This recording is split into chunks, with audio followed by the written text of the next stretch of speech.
Article 1, Section 4, 5, and 6.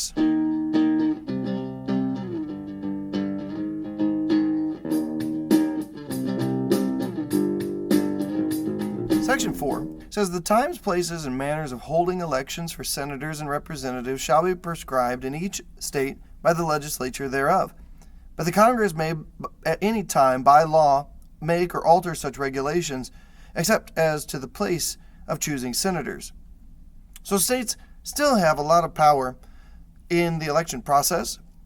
It is where they decide the locations of elections. That is all state level. Even who gets to vote is a state determination. The right to vote is held at the state level. You'll see in the amendments that there are certain limitations, certain provisions for who cannot be discriminated against and who the right to vote cannot be abridged for. Ages 18 and over, women, free black men with the 15th Amendment.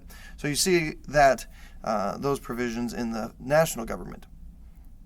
The Congress shall assemble at least once in every year, and such meetings shall be on the first Monday in December, unless they shall by law appoint a different day. The Monday in December meeting was changed by the 20th Amendment. They moved it to January 3rd, but can be changed by law if January 3rd falls on a weekend or something like that. And then moving it back prevents the lame duck Senate session, where you would have a situation that the old House of Representatives or Senate may be in a position to be breaking ties for certain election events, a presidential tie or something along those lines. Section 5 goes on to say, each House shall be the judge of the elections, returns, and qualifications of its own members. What you have here is the congressional election affairs making sure that all of the election qualifications have been met, and a majority of each shall constitute a quorum to do business, but a smaller number may adjourn from day to day and may be authorized to compel the attendance of absent members in such manner and under such penalties as each House may provide. So a quorum is the minimum number needed present to do business, but they don't all have to be there. However, if the Congress or each House may, if they need them all to be there, they can compel them to come in. The sergeant at arms can do that under such penalties as they deem appropriate. Each House may determine the rules and proceedings, punish its members for disorderly behavior, and with the concurrence of 2/3, expel a member. So this is how they handle discipline in the Congress. It's usually done by an ethics committee with a 2/3 vote to expel for the punishing of the members. The ethics committee, if it's a serious charge, usually what happens is the person will resign before going through the big trial. Only 20 members have ever been expelled from the Congress. 17 of them were expelled for supporting the Confederacy during the Civil War. 2 of the 5 House of Representatives expelled were actually from Missouri during the Civil War. So usually if under serious threat of expulsion, they will resign. Each House determines the rules of its proceedings. This is why the Senate has the cloture, the filibuster, and the cloture. It goes on, each House shall keep a journal of its proceedings and from time to time publish the same, excepting such parts as may be in their judgment require secrecy. And the yeas and nays of the members of either House on any question shall, at the desire of 1/5 of those present, be entered on the journal. So they keep track of their proceedings in the journal. They publish those proceedings occasionally. We now have websites available that track those things where you can look up and see what your congressman is doing, what they are voting on.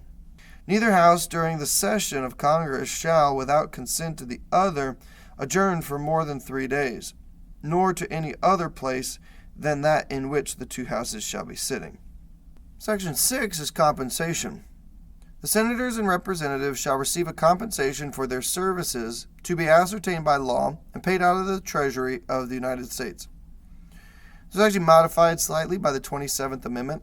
27th Amendment makes it necessary for an election to intervene before the pay increase goes into effect. They shall, in all cases except treason, felony, and breach of peace, be privileged from arrest during their attendance and at the session of their respective houses, and in going to and returning from the same, and for any speech or debate in either house, they shall not be questioned in any other place. This is a free speech right for the congressman, since the police and the enforcement agencies are part of the executive branch. This is a remnant of the monarchy, that they wanted to make sure that the executive would never be arresting members of the House or the Senate based on speeches they were giving on their way to or from those sessions. It's not total immunity, but it does prevent them from being arrested by the president just because the president doesn't like what they have to say. However, they can be arrested still for treason, which is defined as betraying one's country and is covered in the Article 3, Section 3 podcast, felony, and then the ever-obscure breach of peace.